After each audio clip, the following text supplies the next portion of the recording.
Hai semua, pernah tak bila anda tengok sebiji nanas, anda terfikir, apa sebenarnya cerita di sebalih buah ni? Hari ini, kita akan bongkar segalanya tentang buah tropika yang hebat ni, dari asal-usulnya yang penuh kembara, sampailah kenapa orang panggil ia superfruit. Jom kita mulakan. Okey, kita mulakan dengan satu fakta yang mungkin akan ubah cara anda pandang nanas selama-lamanya. Percaya tak? Sebiji nanas tu sebenarnya bukan satu buah. Ia sebenarnya satu koleksi antara 100 hingga 200 buah kecil yang tumbuh dan bercantum jadi satu. Setiap mata yang anda nampak kat kulit dia tu, itu sebenarnya bekas sekuntum bunga. Wow kan?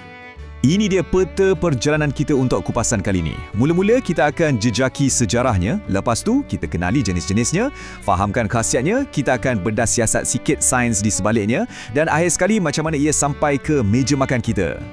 Bahagian pertama, perjalanan global nanas. Kita nak tahu macam mana buah yang asalnya dari Amerika Selatan ni boleh jadi superstar kat seluruh dunia, terutamanya kat rantau kita ni. Ceritanya bermula lebih 500 tahun yang lalu bila Columbus terjumpanya dan bawa ke seluruh dunia. Ia sampai ke Tanah Melayu pada hujung tahun 1800-an dan orang cepat nampak potensinya. Industri pengetinan pun meletup pada tahun 1920-an. Dan bila industri getah masa tu tengah goyah, nanas ni lah yang jadi hero, jadi penyelamat ekonomi ramai petani. Sempat terhenti sekejap masa Perang Dunia Kedua, tapi lepas tu dia bangkit balik dengan lagi gempak. Sekarang jom kita masuk bab kepelbagaian. Anda mungkin fikir semua nanas ni sama je kan? Sebenarnya tak. Ada macam-macam jenis atau kita panggil cultivar dan setiap satu tu ada rasa dan rupa yang tersendiri. Secara kasarnya, nanas ni kita boleh bahagikan kepada beberapa kumpulan utama. Macam kumpulan Queen ni, ia selalunya lebih manis, rangup, sedap makan macam tu je. Kalau smooth Cayenne pula, saiz dia besar sikit, banyak jus. Sebab itulah ia jadi pilihan utama untuk buat nanas dalam tin. Dan yang hibrid ni pula, macam namanya, ia kacukan. Selalunya dibuat untuk dapatkan ciri-ciri yang paling best untuk kita makan segar. Dan ini mungkin nama-nama selebriti dalam dunia nanas yang anda dah biasa nampak kat pasaraya. Nama macam MD2, yang ni memang famous sebab manis sangat dan tak masam sangat. Josephine pula memang juara kat Malaysia. Setiap satu ni dibangunkan khas untuk penuhi citarasa kita yang berbeza-beza. Seterusnya, jom kita bongkar rahsia kenapa nanas ni dapat gelaran superfruit. Apa sebenarnya yang power sangat dalam sebiji nanas ni?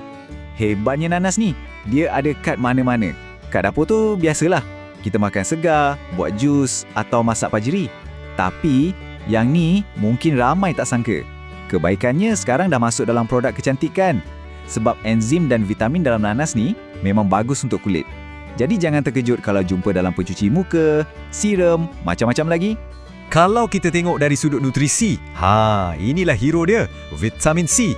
Banyak betul, dalam setiap 100 gram je, dah ada hampir 48 miligram.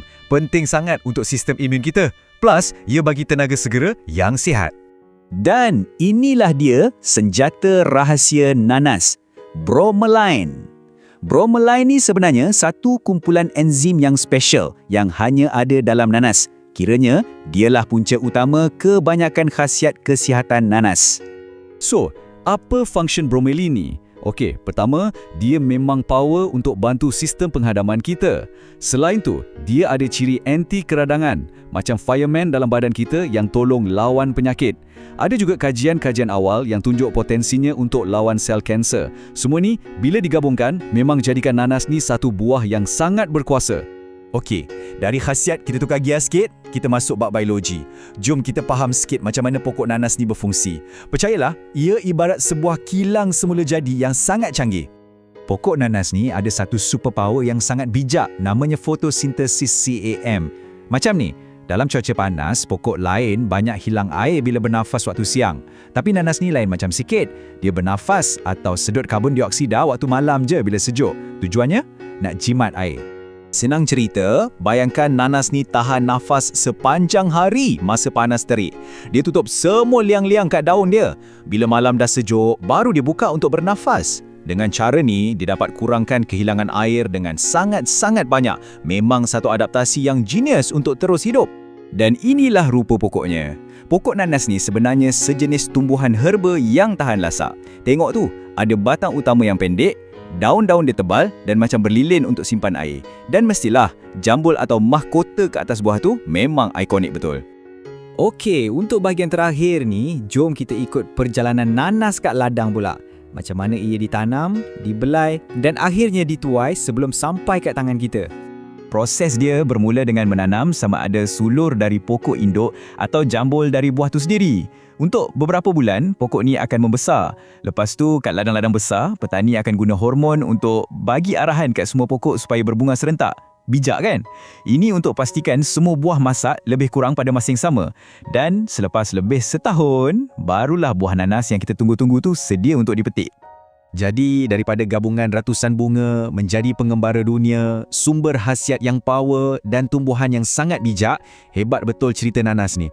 Lepas ni, bila anda nampak atau makan nanas, agaknya apa yang akan terlintas kat fikiran anda dulu? Perjalanannya yang jauh, kuasanya untuk kesihatan atau reka bentuknya yang sangat unik tu? Fikir-fikirkan, memang sebuah buah 1001 kisah.